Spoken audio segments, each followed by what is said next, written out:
Aztec workers labored for decades to complete their monument to the gods.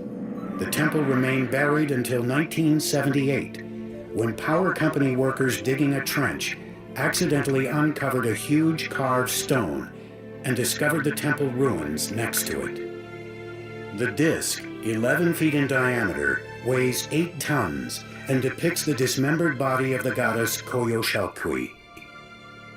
Coyolxauhqui was the moon goddess, but her brother murdered her because she became pregnant in a very shameful way. Now, the Aztecs weren't prudes by any means. Matter of fact, nobles had many wives and concubines, but amongst the commoners, particularly women, adultery was a no-no and severely punished, often by death. So according to legend, the moon goddess's brother cut her head off, and after he decapitated her, he shoved her body down a hill. The Aztecs reenacted this killing literally and frequently in festivals throughout their calendar year. They would decapitate their victims at the top of a pyramid like this, and then push the carcasses down the steps to the great stone at the bottom. For the Romans, their most precious treasure was gold. For the Egyptians, it was the afterlife. For the Aztecs, it was human blood. They felt a sense of reciprocity with the gods, so they needed to give a thanksgiving to the gods, giving the most precious thing they had, that was human blood. The Aztecs called it precious water, and they believed that if the gods didn't receive it in massive quantities, the world would end in apocalypse. It was common practice to adorn the walls of the insides of the temples with fresh human blood. And the smell must have been appalling. To dedicate his expansion of the Great Temple, Emperor Huitzilopochtli held a mass sacrifice. The heads of victims were displayed prominently on skull racks around the temple. According to some chronicles, they say that there were sacrificed 20,000 people. From a practical point of view and from a scientific point of view, it sounds impossible. So I think that the chronicle that is written by Spanish sources is basically telling us that to their eyes they were many.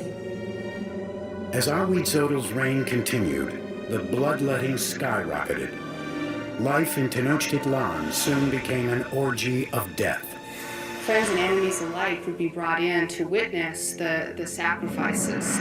It's always ritual, sacrifice was always a ritual event, but it was also a political statement. And it was a kind of form of intimidation.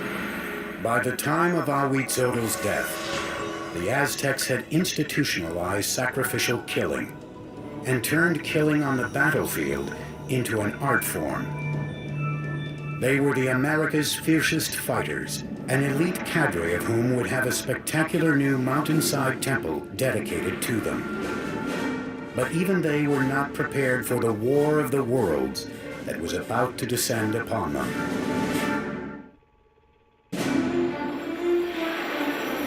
1502, Huitzotl, Emperor of the Aztecs, is dead.